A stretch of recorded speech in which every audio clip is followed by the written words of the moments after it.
Tambola na mokili omona makambu ya kasi makambu ade ko mona na mokili oyo ko pesa biso mutu ko soya ko sakana te mokonzi ya basoda grade na ye capitaine akangi mwasi na ye en flagrant délit na mobali mususu boyebe loko ni na sali olie aboma asala nini me abalisi bango ye moko akomi tata sango ye moko akomi pasteur abalisi mwasi na ye na mutu oyo akangi ye pesi pasi ya ko sakana te basi toyebaka ke mibali batalaka biso partout autre zalaka mobali kozala mobali ezali quelque chose de précieux kasi eloko nini oyo mokonzi ya basoda oyo asalaki mwasi na ye na mobali oyo akakute na ye akangi ye na bango yango lisoto kosola na yo lelo awa ministre ya EPST topé enseignement supérieur bossa l'attention parce que après autorité komona na ba collège elekaki sexualité ba sextep ya ba élève et eloko nini epusaka bango basala ndingo ya tala vidéo epesi ngai pasi epesi ngai mutu koso epai wapi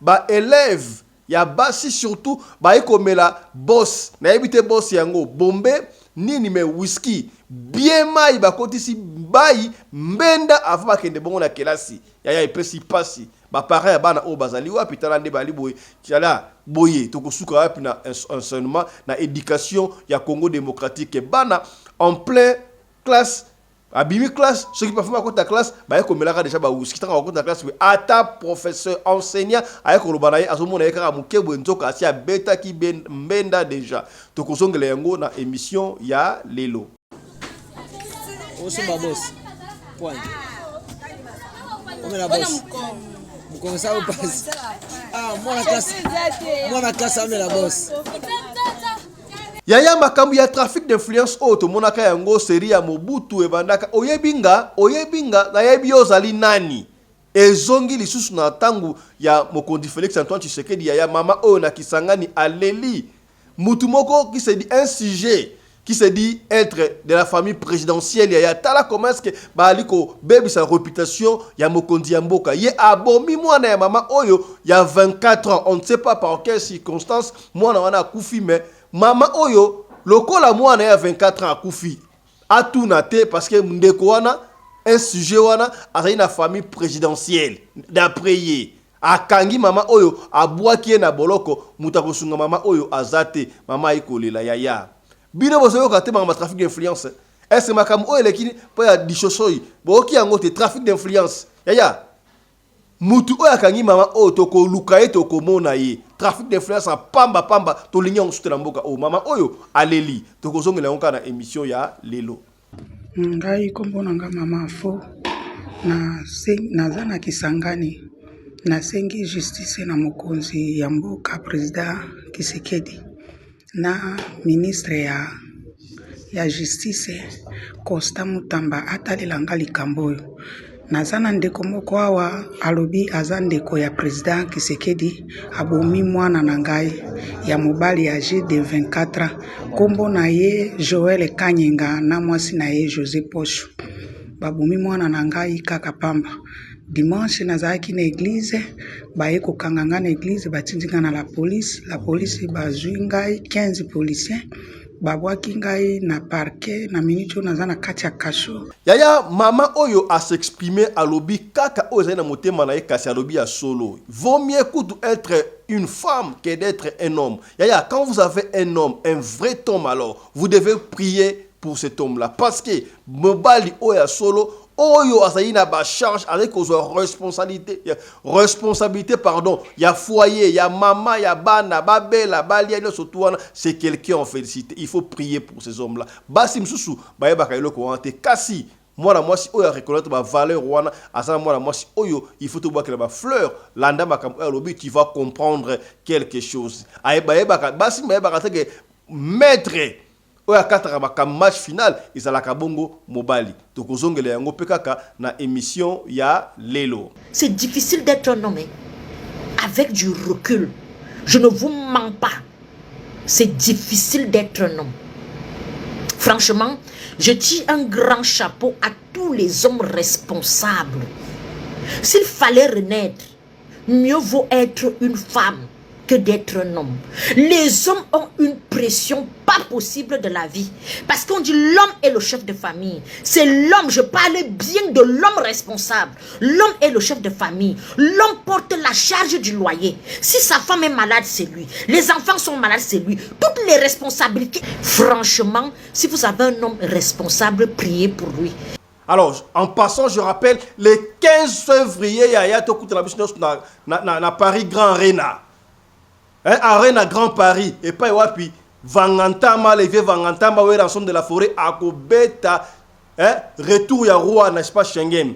Ngai tata sedek na kozala wala le 15 février. Yo ozanga, tozanga te, surtout, ya somba billet air yangoyo. Somba billet. Pendant le 15 février, et pas y rançon de la forêt, retour, il y a roi de la forêt, n'est-ce pas, Schengen, à Kobeta Bongo, na Arena Grand Paris. Autre loba quitté, Tolobi. Voilà.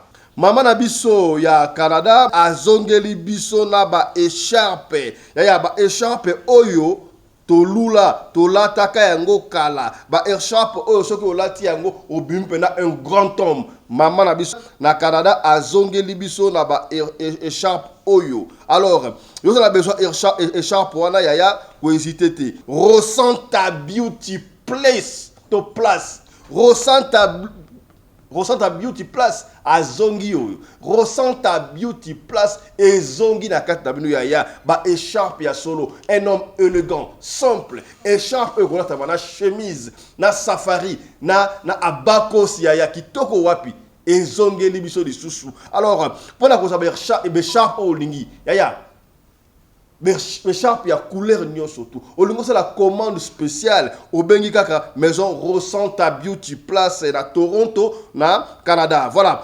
Pour tout contact, appelez au plus 1 365 33 6 98 38. Voilà Okozwa Bongo, maison Ressens ta beauty. Bien sûr, appelé par WhatsApp na Canada. Et pas y be sharp ya kitoko ali komona wana yaya et ko leka wana ngai tata sélection na BT sharp ya Ressens ta kitoko. En tout cas, maman na biso, merci beaucoup na initiative kitoko o zongi si les sous ba africain na ambiance, c'est tout le monde qui veut porter les sharp siko ya Ressens ta beauty. Yo otikala ngana tikala te. Je rappelle ici Ressens ta beauty na ba écharpe ya kitoko abaki célébrer ya osala likolo munene. Ye ateka ba chaussure ya basi tu ya bibali pe ya makolo minene à partir à 45 matin ya ngama kona ngam minene trazanga sapa du terrain so beki Ressens ta beauty okozo yango. Je rappelle pour la énième fois numéro ya Ressens ta beauty, c'est-à-dire plus 1 365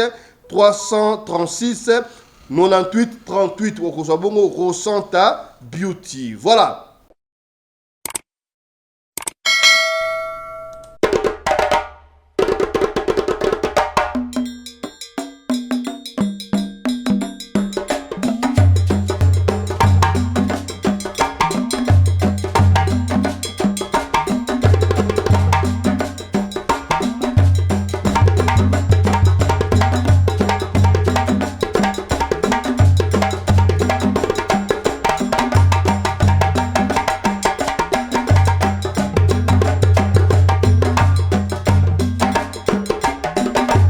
mobali mbinga na mwina ngolo aboya hydroquinone soki ezotambola basheri bazokwea mayanga na retrouve douce tendresse affection epa na yo nasalelo nini mpo ndimake na kupendaka sana shitakwacha mbote na bino bandeko balandi ya radio Loko télévision bisika nyonso tu bozwami. Merci na confiance pe fidélité bozali kopesa programme oyo radio Lokole masolo et pa wapi tokutanaka chaque fois pona ko solola makambo zali koleka bongo na communauté na biso africaine en général. Mingi ya biso batu ya mangala nga komona ngai Fiston Pelende tata ya CD kana ndingaka mingi yobenga ngai tata Pelende pona recours à l'authenticité na lati écharpe kitoko boyitoko tinda yo obenga bongo maison Ressens ta beauty na Canada et pa wapi ba écharpe kitoko boya omoni ndenge vandi écharpe oyo la safari vandi kitoko boye et outi bongo na Ressens ta beauty. Donc prends ton téléphone soko lingi obenga Ressens ta beauty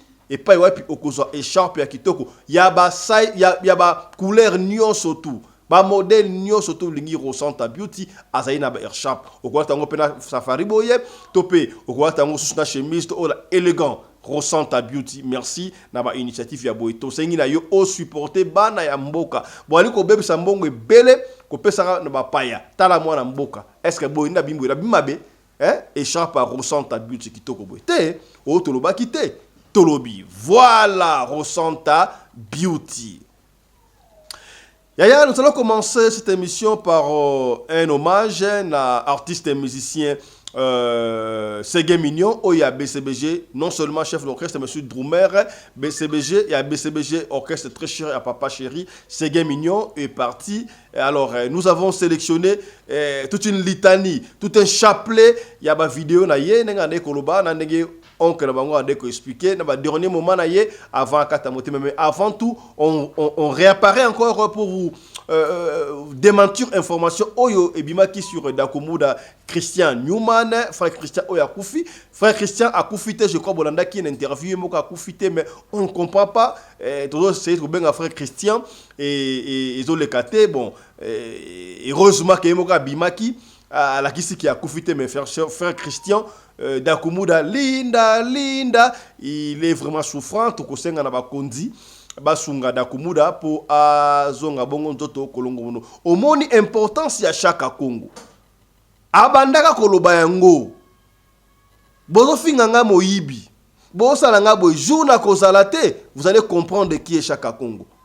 Dakomuda Newman frère Christian bakondi sa bamikana na ministère Monge comment qui presque fait na kobima mutane ko na makambo za ki Chaka Congo tango Chaka Congo akufi brusquement tonne ko tande liwana été makambo e bloka. Alors qui est celui qui va supporter garant encore ya ko na makambo ndenge Chaka Congo abandaye ko saya bandi makambo tundenge nini père son homme Chaka Congo viedement Chaka Congo alunga pena ke tina kasangu so kaso wapi akiko ko zwa nzoto ya artiste musicien wa mbaka tala mwano yo lokoso tongo age ko senga bilia epa ya bato jour wana na lela na banzambe asunga Chaka Congo. Or ezaki parmi ba dernier misala o abandaye ko sala nzamba ya mamolimo wa Chaka Congo lelo tala Dakomuda moya ko bima ya affectif de sate parce que mbongo mutu akolandela malonga ezate na ebité mutu na talent na ye. Voilà comment on a perdu un grand artiste en danger. Chaka Congo est parti misala ekufika kaboye pasi ya kosakanate. Voilà.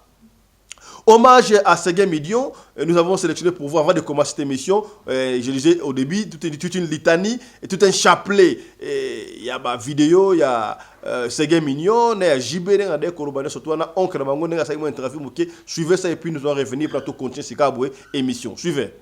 PM, Moutou faut préparer l'esprit dans Moutou. Ndenga na pe maka na ebige un jour na kokufa.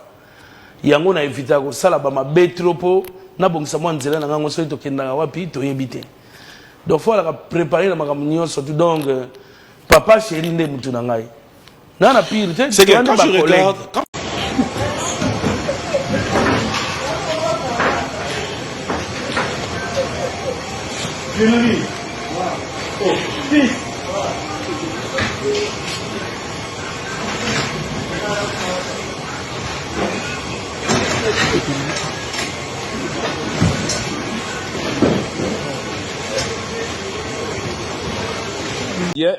na Inde nandimaki ke bakata ye lokolo parce que na Inde soko ke kuna bayambi na hôpital na bango bazongisi yote c'est que ekozala na lobiko mais ça kuna un mois bakati ye lokolo mais il s'est fait que azali na cycle ebele na nzoto na ye et puis pota moto ezali na cycle ebele jusqu'à 500 hein ezali pota po ebele ezalaka très difficile yango wana avant-hier aboyaki kolia biloko donc naloba mardi aboyi kolia biloko avec susi wana pota à tout même bakosimba ye et puis ayi kokufa lobi donc lokola na vandi awa naza kozila mokonzi na ye JB Piana tokutana na ye abengisa ngai mpo tosola mpona koko na ye ezonga awa. Bala mwana wana akoli epai na ngai awa, akoli epai ya petite sœur na ngai na Maluku. Ngai mpe nakende epai na ye bato mingi bayebi ngai.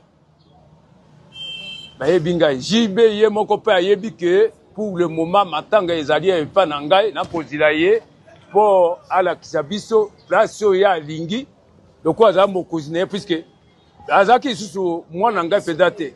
Akoma papa na ye Jibe azala koma le mokoli mobimba. Alors il faut nazila mokonzi na ye Jibe ayebisa ngai ndenge nini tokoki kosala. Voilà. Ok, merci beaucoup. Tegaza cadet ya libota ya papa na biso. Ok. Donc wana petit frère na ngai. Donc mort na ye vraiment epesi biso passe kaka ndenge. C'est quoi la première date? C'est quand la première date? Non, on joue le 31. Le 31, réveillon de Nouvel An. Au grand gymnase Maribel. Voilà. On a déjà joué là-bas aussi, hein, c'est pas la première fois. Donc c'est une salle qu'on connaît. Donc après, il y aura des dates au fur et à mesure. Je pense pas. C'est juste, il y aura peut-être 2 dates. Okay. Moi, je préfère travailler ici. On est mieux que chez soi. Et là-bas, c'est bien. C'est bien de temps en temps, il faut partir. Mais c'est plus comme avant, en fait. Avant, c'était quand vous allez comme ça dans une tournée, vous faites plusieurs dates, vous vous retrouvez. Maintenant, c'est plus le cas. Donc, moi, chérie, j'ai 3 noms qui viennent en tête. Et j'aimerais qu'à chaque fois que je citerai un nom, que vous puissiez ouvrir votre cœur, que vous dites dans une phrase ce que ces personnes représentent pour vous. Alain Bella. Oh. Il est là dans mon cœur. C'est un artiste que j'ai beaucoup aimé. Je le porte toujours. On a vécu des moments très merveilleux. Et voilà, comme on a toujours dit, l'avenir c'est un domaine qui appartient à Dieu. Personne ne savait qu'on allait un jour se séparer. C'était arrivé, mais on a gardé des bonnes relations. On est toujours en bon terme. On s'appelle, on s'écrit, on parle tranquillement. Voilà. Tutu Kaluji. Oh, il est toujours là. Il est toujours avec moi. Tutu Kaluji, c'est un grand animateur qui a fait de l'animation en chanteur. Il est devenu chanteur, mais il fait les deux. Il est toujours là, il a réintégré le groupe. Il est à cheval entre Paris et Kinshasa. Je crois que ça va. C'est un artiste que j'aime beaucoup. Vous lui avez confié carrément 2 albums où il a partagé la vedette avec personne. Dans Titanic, il est seul aux commandes dans l'animation et quasiment mon TH et il me laisse qu'à Jean Tamissine un petit bout dans Mohamed Kamis. Pourquoi une telle confiance? Non, parce que Jean Tamissine venait d'intégrer le groupe et lui, il avait déjà travaillé dessus. L'album TH, on avait commencé à travailler ça au Canada. Donc, il avait déjà mis ses empreintes, on ne pouvait pas changer. Chaque chose a son temps. Aujourd'hui, c'est Jean Tamissine. Personne ne peut me contredire. Antibiotique, donc le chef d'état-major général de BCBG, qui bourra ta main. Toujours fidèle à Papa Chéri. Toujours fidèle. Et puis un grand bosseur. C'est un grand bosseur. Et le dernier nom, c'est Séguin Mignon. Séguin, c'est un artiste exceptionnel. Fidèle. Et c'est une très bonne personne. Voilà. On peut me confirmer qu'il va bien. Il va bien, il va bien. Il est malade, il est à l'hôpital. Il est resté ici pendant 1 mois. Ça n'a pas bien marché. On l'a évacué. En ce moment, il est en Inde pour continuer les soins. Donc, ça va. Tu as son numéro, tu peux l'appeler. Appelle-le, tu vas parler avec lui. Même en vidéo, tu vas voir, tu vas parler avec lui. Mais vous confirmez quand même qu'après tout ça, il restera dans le groupe. Mais c'est son groupe. Je dis toujours à mes musiciens, considérez ce groupe-là comme le vôtre. Il faut prendre ça à cœur. Voilà. C'est son groupe. Donc, il sera toujours dans le groupe. Toujours. Ministère ya EPST, tout enseignement primaire, secondaire, même université, totalaka bana. Quand mingi te atote cause un problème, y a ba élèves, y a les lycée ni so Saint-Georges. So qui Saint-Georges so basala ki ba sextep surtout wana batu balobaki. Nzoka to eko découvrir bana wana basala ka makambu wana basala ka sous les effets ya epesi ngai passe ya kosakana te tala mwana classe élève. Un élève te mais une élève. Ya moi si avant à kota classe ake ko somba whisky moi tota whisky so qui peut bomba bengango boss na éviter boss ango ya boss oya whisky boss oya bombe to boss oya nini oye masaka ye mukongo bia ya mwana zo kende kelasi ba parents l'éducation commence na ndaku mwana na uti kela so ye est-ce qu'on contrôle bana mwana zo ya bien kwiti ke bana bano basaka so uti kelasi ke maman na chambre akanga ba niko bimate baninga basabani na salon baninga bo yakanga maaka na chambre ya mwana kanga ma chambre po nini tala bana oyo a beti pena mbenda siko mwana ya boyo soka akota na classe akomona maître pamba akomona enseignant pamba parce que amona de dimi poni auto obeta déjà mama ikuna ya pasi mwana kela si pena boyo et pesinga i passe na vidéo ba parents ya bana o bazali wapi. L'éducation commence à la maison. Oui, c'est bien sûr que l'éducation commence à la maison. Mais dans l'école, bon, ba boutique, vous avez zonga ya ba école wana, ba kontibo lande la kayango. Ba ko côté que la mwana élève whisky, azape na uniforme, azoko lobape. Et là, je vois que c'est comme si Abade Koye Baté va filmer bango, mais on dit quoi filmer bango. Heureusement qu'il a filmé bango pour la vidéo oyebima et tali sabiso. Batine biso ngo na radio. Papa fiston, la ki sa vidéo opo batala kayo. Ba mona makam obe lève ba iko sala et pesi pasiko na nanga meli boy. Soki ba langwe, ba efe nango ozanini. Ba ko yapona ko suyer école pour rien. To yebe école batanga kate, mais na ko liga ke préfet na bango. Ba ninga na bango. Ba la quartier ba yebi école batangaka ba yebi na boutique o ba osombelo ko wana bolande na makambo os noté mawa tala osomba boss point omela boss mkonsa au passe mwana classe amela boss mwana classe omela boss point nalinga ba amela bakanda préfet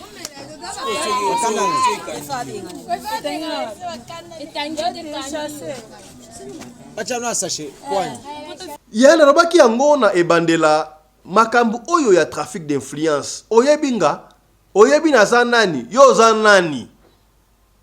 za nani mama oyo na kisangani ya leli asali video mama ko ata osala video te mama sana kasho bakangiye pona nini pona un certain sujet ba pesi kombo na été soki azali nani on ne sait pas yena munoko na azali ka ndeko ya chef de l'état azali na famille présidentielle ya certaines personnes au baba na famille chef de l'état bazala ka na famille chef de l'état te trafic d'influence pardon to mona ka mutu moko awa a beta ka ba policier o saka na ngai na famille présidentielle à la boulevard kuna suka na ngwa songa pardon a kota ka kashu bino été ya bino raté. Le président appartient à tout le monde. Il n'est pas le président d'une certaine personne. Il y a catégorie. Le président Félix Aza, président Yabatunion surtout. Arrêtez de faire trafic d'influence dans le combo ya président. Alors le président doit frapper très fort dans le trafic d'influence. Ministère de la Justice. Mama Oyo. Babomeli Mouana. On ne sait pas dans quelles circonstances Mouana Oya Koufi Toyebi Angote. Mais Mouana Naye Akoufi. Yaya, Kobota Mouana. Kobokola, Koko ça 24 ans, ce n'est pas du vin à boire, hein.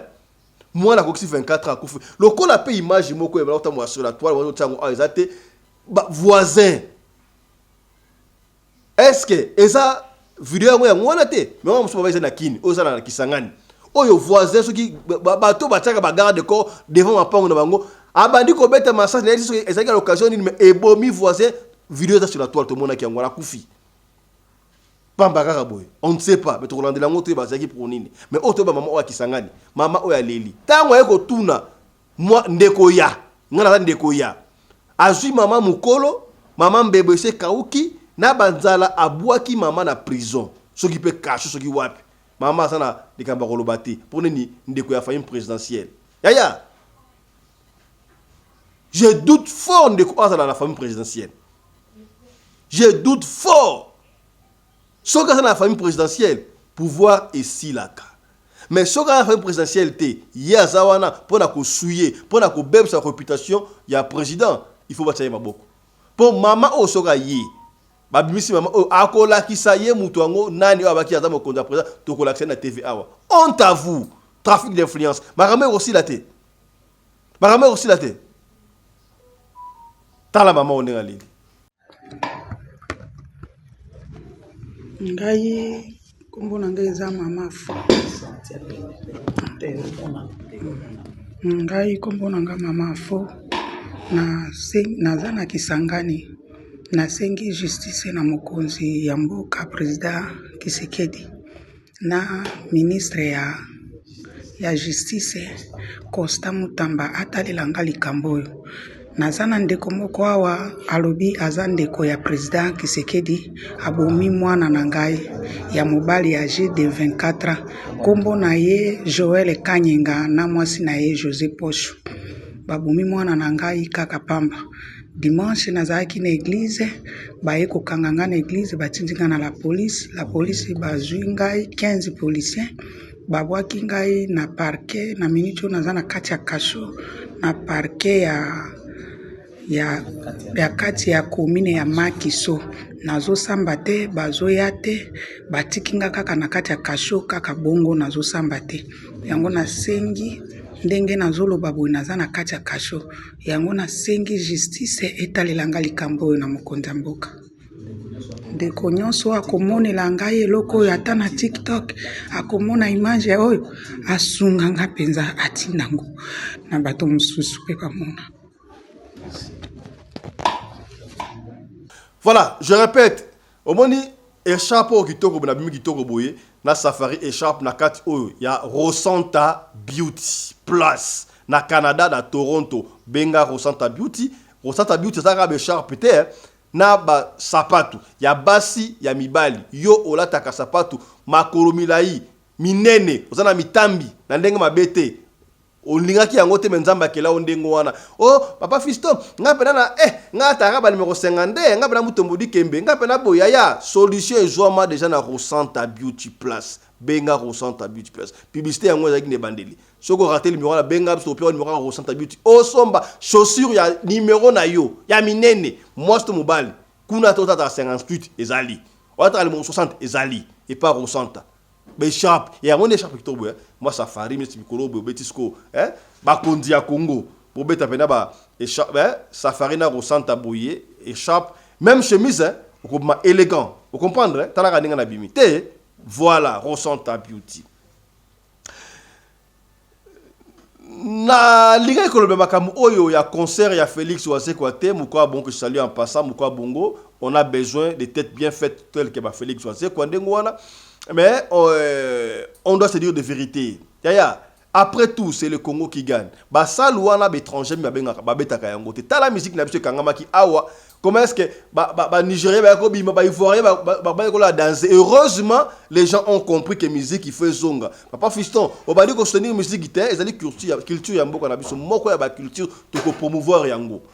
Tika muto sala musala na yi. Mais Lisu likolo ya lisu, c'est ça mon opinion. Lisu likolo ya lisu. Ce qui muta musicien, okopekisa yete akene musique. Yo so oza maçon, ba otika ki maçon pour pouvoir ce qui n'était. Soko boy na onde okene musique fa na ndako.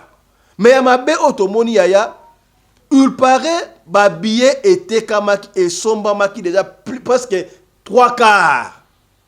Mais nani nde ya somba ki ba billet a saboté concert wana ba sombi ba billet Félix Ouassé quoi azaki trop sûr que ba billet était kami ba ça la plein même si pas full mais 3/4 c'est bon na salle botomoni vide il y a eu quelqu'un oh il paraît a sombi ba billet a bombi yango batu ba été ba vide pona ko humilier kaka ndeko est-ce que croyez-vous que oso humilier ndeko to so humilier musique congolaise atabino moko c'est pas bon.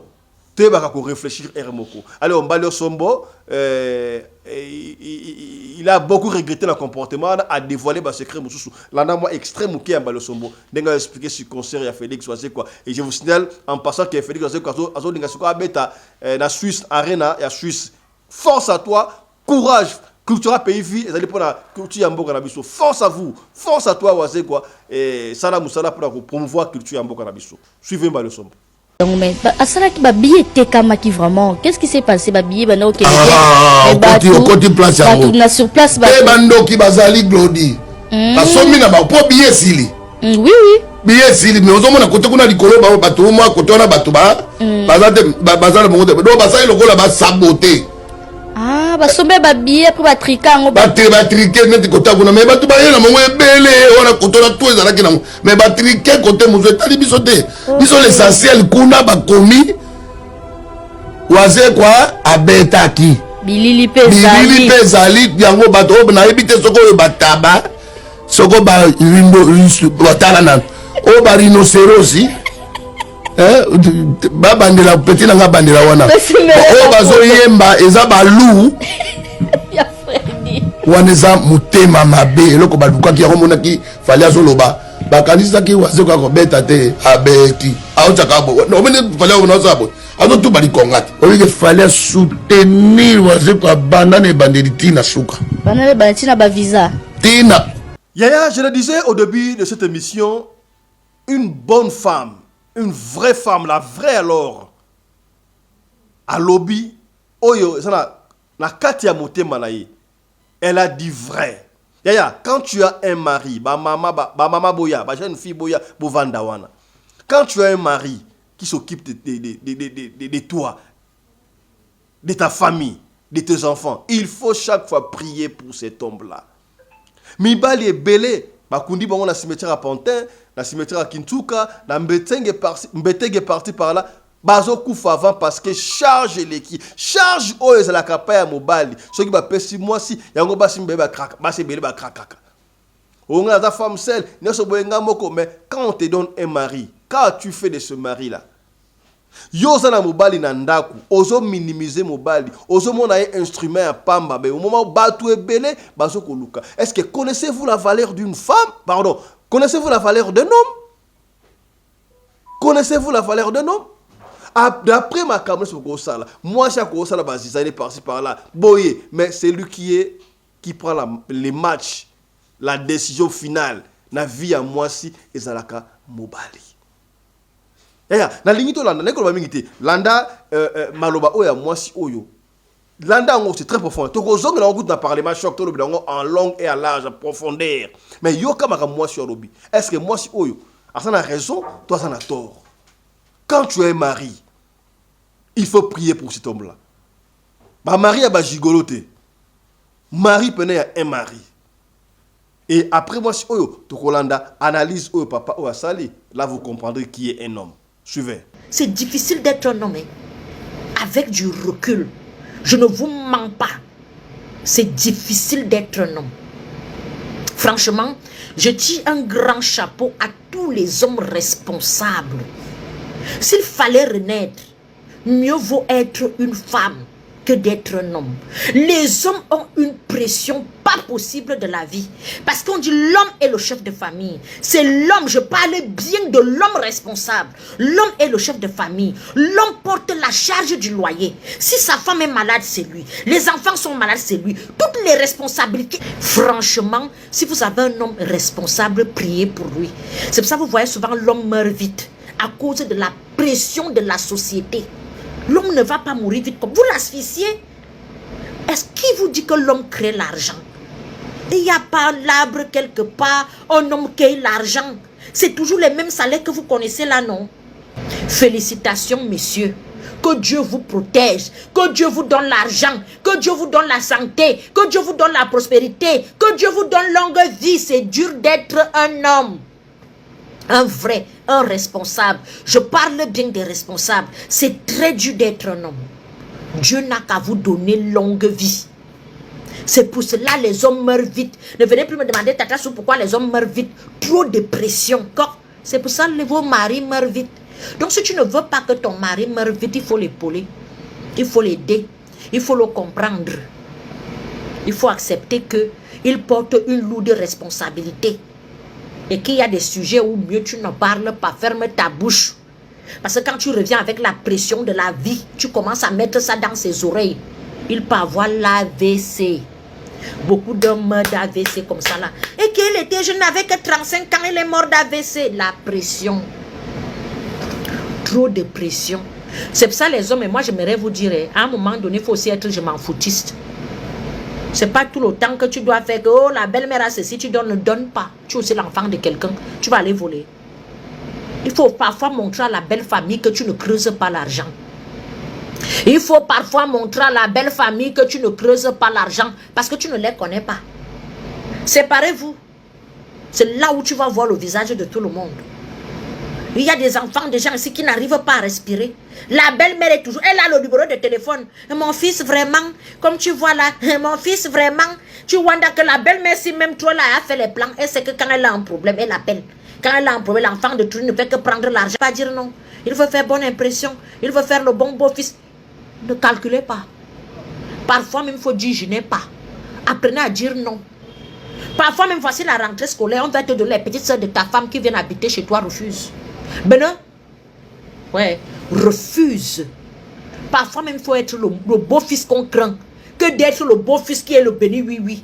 Parce que ce n'est pas parce que tu acceptes que ça veut dire qu'on t'aime. C'est le jour que tu vas dire non là, que tu vas comprendre que ta belle famille ne t'estimait pas. Il faut dire non. Que Dieu vous accorde l'argent que vous cherchez, la cher monsieur responsable.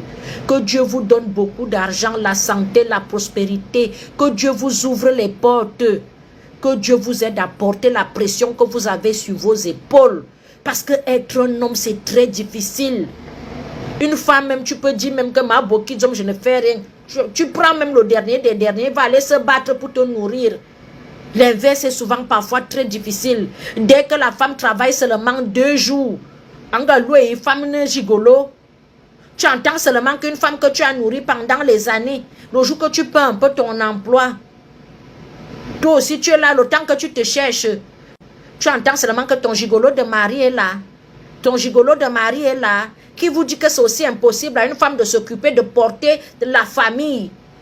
Hein? Une femme doit aussi prendre la relève. Quand tu sens qu'il y a les hommes, quand ils rentrent, la tête chauffe. Parfois, tu allèges sa charge, il cherche les femmes dehors. Mais ça prouve qu'il est un homme. Est-ce qu'il doit les péder? Il doit chercher les femmes. Un homme doit chercher les hommes. Tu as même la chance qu'il cherche les femmes. Et pourtant, tu es une femme. Ça veut dire qu'il ne t'a pas assez trouvé. Hein? Imagine, si tu es avec un homme, il cherche l'homme. C'est lui qu'on fait dans les Nyamebi. Toi, tu vas aimer. Donc, occupez-vous de vos hommes. Pour commander les produits, c'est le plus 33 656 81 43 32. J'envoie les colis partout dans le monde entier. Donc, quand vous avez un homme avec vous qui est responsable, franchement, mettez l'homme là au petit soin. Ne faites pas la fine bouche. Un homme qui est ton homme est déjà une partie de toi. C'est ce que moi j'ai appris. Avec ses qualités et ses défauts. Le mariage, c'est l'acceptation de l'autre comme il est, avec ses qualités et ses défauts. La femme choisit son mari, mais c'est l'homme qui décide de qui il marie. Il y a nuance. Vous savez, vous pouvez vivre avec un homme, et puis vous allez faire des doubles jeux, des triples jeux. L'homme, il vous a cerné, et puis il vous accompagne dans vos doubles jeux. Mais il devient maître dans l'art. Et le jour où vous arrêtez vos doubles jeux, c'est là lui commence son triple jeu. Et c'est en cela que vous finissez pas de vous étudier. L'homme il tombe sur toi tout de suite, il veut te marier, tu dis non, tu n'es pas prête parce que tu veux encore voir clair. Tu veux l'étudier, mais lui il sait que tu es en train de le jauger à quelqu'un d'autre. Lui il sait que tu es en train de le jauger à d'autres personnes pour voir s'il n'y a pas meilleur, pour voir si tu n'étais pas précipité. Arrivé à ce moment, il dit ok, anyway, c'est ce qu'elle veut, ben on continue. Mais c'est au moment où tu as fini de jauger tout le monde et que tu te dis bon écoute, moi j'ai attrapé ça. C'est en ce moment-là que lui, il y a longtemps, il n'était pas là en fait. Il comblait un vide. C'est malsain de le dire, mais c'est une triste réalité. Et il faut qu'on attire votre attention sur ça. Et du coup, c'est ce qu'on appelle le voleur volé. C'est là où tout commence. C'est là où les discours commencent. Mais tu me maries quand? Mais tu me maries... Non, il y a un moment il était chaud. Ça n'a pas eu lieu. Parce que tu étais en train de jauger. Tu étais en train de le comparer. Tu étais en train de voir s'il n'y a pas meilleur ailleurs. Aujourd'hui, tu as vu qu'il reste le meilleur. Avec plusieurs tromperies à la clé, que tu penses qu'il ne sait pas. Et puis tu veux faire tant. Non, c'est en ce moment-là que lui maintenant, son côté malsain commence à prendre le dessus. Et puis il se dit non, restons comme ça. Vous pouvez avoir des enfants, vous pouvez ne pas avoir des enfants. Peu importe, lui dit restons comme ça. Le jour où tu te décides à partir aussi, il s'en fout, tu peux partir. Parce qu'il sait que il te connaît. Donc ce que tu as été avec lui là, si tu décides de partir, il ne regrette rien en fait. Il ne regrette rien parce qu'il s'est dit, il avait un peu la corde au cou. Il ne voulait pas s'en débarrasser, machin. Ben écoute, il attend juste que toi-même tu te libères. Et dans ça, vous êtes là, vous êtes là, vous êtes là. Donc, mesdames, mesdemoiselles, faites très attention. Quelquefois, suivez votre premier instinct. À partir du moment où vous êtes dormi, vous êtes réveillé, puis quelque chose vous a dit c'est lui, foncez. Foncez. À partir du moment où vous avez commencé à prendre des dispositions avec la personne, foncez. Parce que trop de calcul tue le calcul. Et après, ça retombe sur vous. Et ce qui est mauvais, l'âge joue contre vous. Parce que lui, à 40 ans, à 45 ans, 50 ans, il peut encore prendre quelqu'un. Mais vous, à partir de 30 ans, les soi-disant ceux que vous êtes en train de jauger avec lui, là, eux vont commencer à vous voir comme des personnes qui commencent à être un peu au garage. Eux, ils commencent à voir les personnes de 25 ans aussi.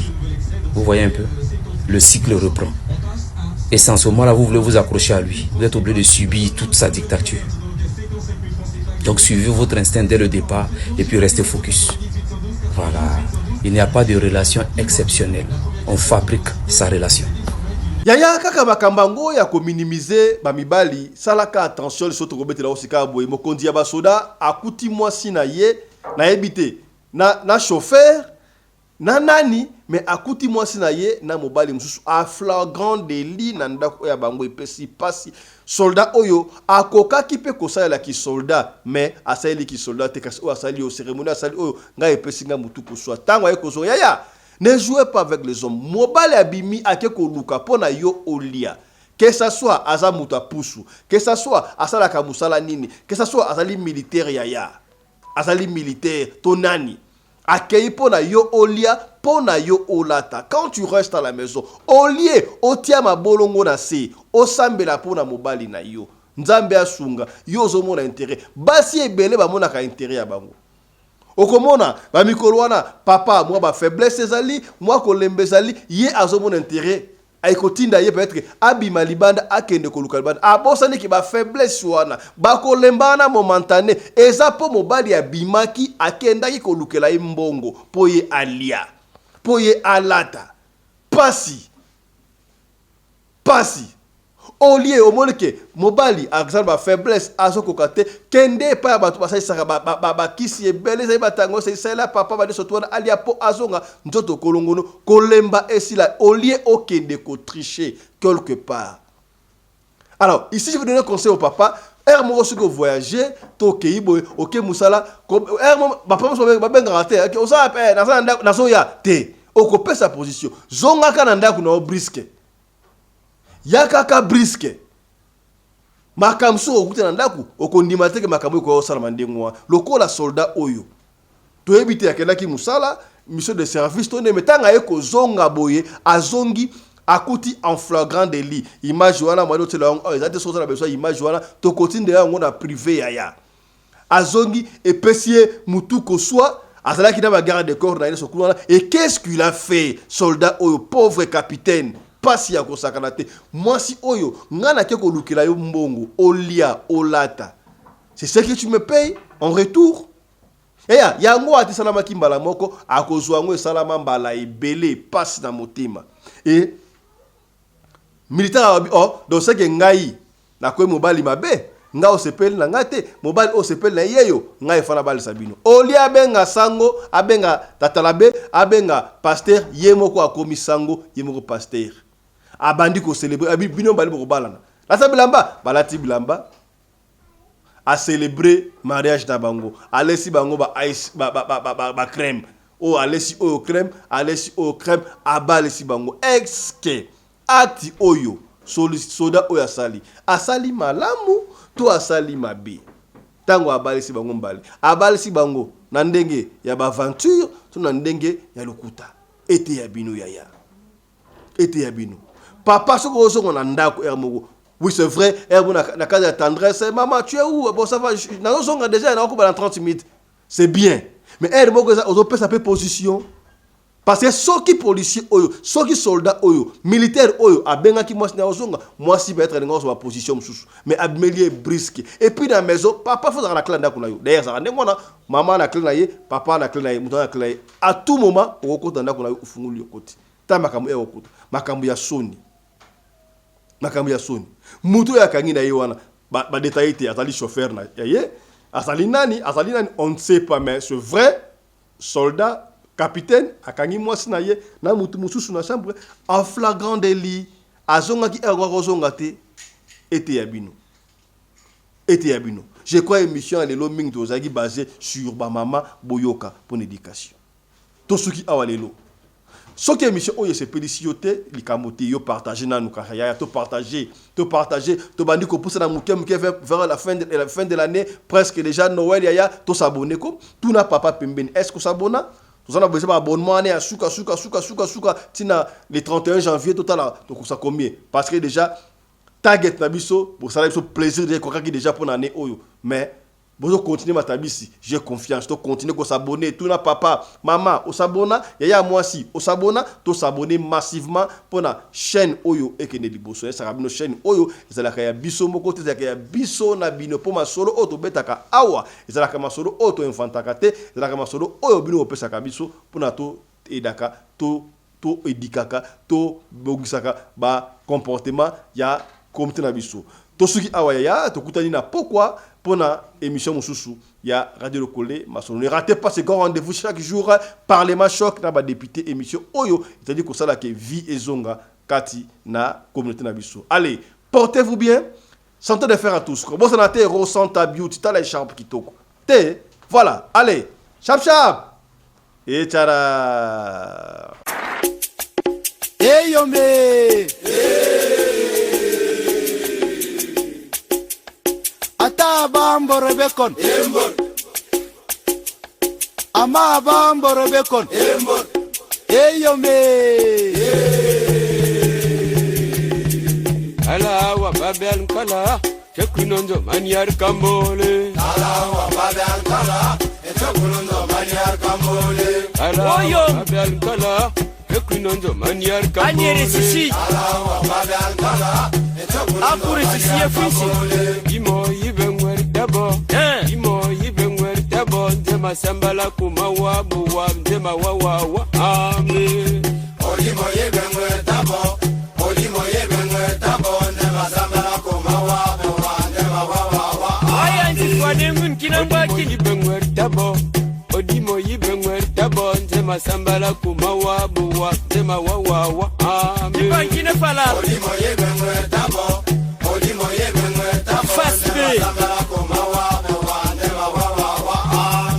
madale kuneya madale kuneya madale kuneya madale kuneya ama fane ngun eyome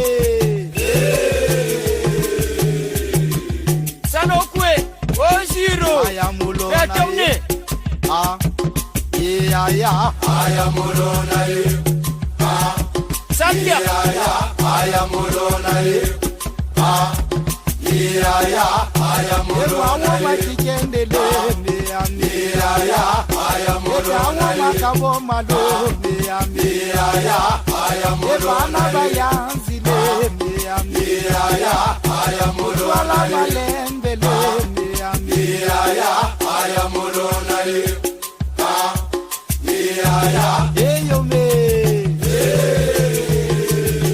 authenticité mélodia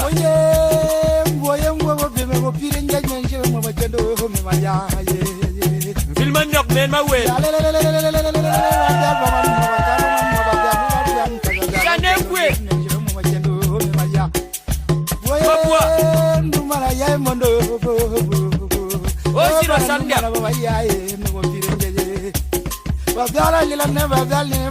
Ewana bikura ayele be mawa Wildam kanen dia kawa vyale tien kamale juyo male tiende ya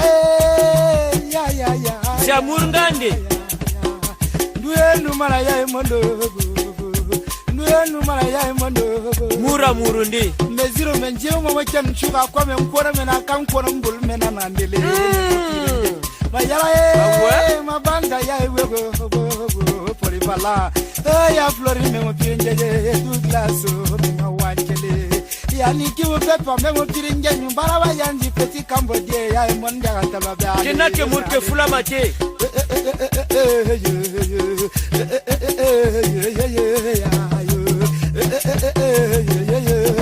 Mawa Yermwe mabaya Yermwe La retrouvaille Yermwe mabaya Yermwe mabaya mochiribo Yermwe mabaya Aye vyamba Yermwe mabaya Yondo mabaya Aye mayala no Yermwe mabaya baroza Abo Yermwe mabaya Aye Yermwe mabaya mendelena Yermwe mabaya Aye ndaga mende Mamolele nchele mba vyalba Ama nchele vyalba Yermwe mabaya mochiribo Yermwe mabaya Aye mayala no Yermwe mabaya Turu polifala Yama yo Yermwe mabaya Ayala biyabo Yermwe mabaya mochiribo Perdu